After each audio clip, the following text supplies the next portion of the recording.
Dottor Alberto Di Pisa, commissario del Libero Consorzio ex Province, con una interessante iniziativa, oggi questa che si sta svolgendo qui agli Spazi Temenos, che riguarda anticorruzione nella pubblica amministrazione, semplificazione, pubblicità e trasparenza nella legislazione vincente. Una giornata piena di dibattito, di incontro, di confronto con diverse importanti autorità dello Stato e non. Sì, ho ritenuto di fare questo corso di formazione su un tema che oggi è molto attuale e molto sentito e tra l'altro rientra tra gli obiettivi previsti dalla legge per quanto riguarda le province. Fino ad oggi mi pare che non erano mai stati fatti dei convegni su questo tema, che sono obbligatori, ripeto, per le attività della provincia. Ho visto che c'è una notevole partecipazione di pubblico e quindi questo testimonia l'interesse per questo argomento e per questo tema. Speriamo che gli interventi siano interessanti e possano appunto tenere viva l'attenzione di tutti i partecipanti, che appartengono soprattutto ai settori della pubblica amministrazione, sono sindaci, assessori, segretari comunali, che sono quelli maggiormente interessati a queste tematiche. Procuratore, intanto una valutazione su questo evento organizzato dal Libero Consorzio, dove si parla di anticorruzione nella pubblica amministrazione, con un confronto importante fra pezzi importanti dell'amministrazione pubblica. Il tema dell'anticorruzione penso che sia nell'agenda di qualsiasi governo e ritengo che sia anche nell'agenda del nuovo governo. È un tema importante perché la corruzione drena l'economia, falsifica la libera concorrenza, crea delle grandi distorsioni e addirittura disincentiva gli investimenti degli operatori esteri, per cui è un tema di grande importanza.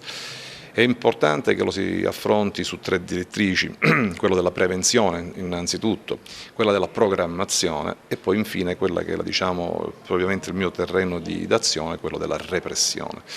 In tema di prevenzione si può fare molto, cioè le pubbliche amministrazioni si devono dotare di piani anticorruzione, devono dotarsi di strumenti di trasparenza, di tracciabilità.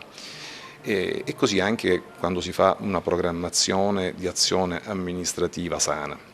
La repressione è rimessa alle procure delle repubbliche con gli strumenti che a questo momento sono quelli tipici dell'indagine penale. Da più parti si vorrebbe inserire l'agente provocatore o l'infiltrato nella pubblica amministrazione proprio per scoprire, è una proposta che trova non tutti gli operatori d'accordo.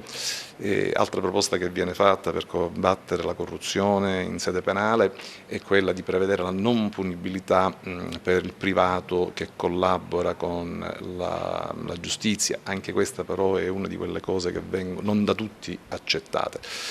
Sicuramente si può fare anche molto con gli strumenti che abbiamo attualmente a disposizione, il sistema delle intercettazioni, ma soprattutto il sistema dello studio attento degli atti amministrativi, perché oggi non esiste più lo scambio di mazzetta, sì, esisterà ancora chi si porta la valigetta con i soldi, ma in realtà la cosa è molto più complessa.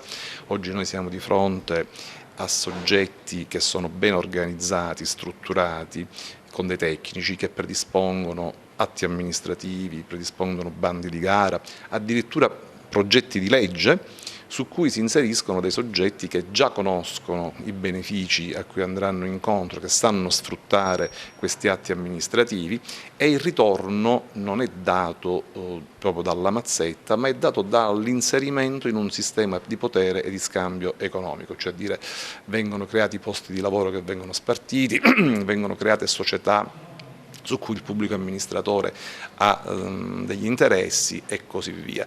Cioè noi siamo passati dalla mazzetta a una corruzione di carattere sistemico.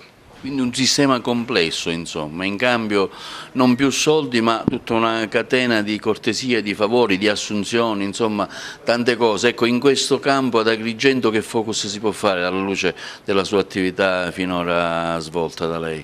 Io non parlo mai delle indagini in corso, ma Agrigento non si sottrae a questa logica nazionale. È proprio il sistema che viene creato di potere e di scambio che è il nocciolo duro della corruzione.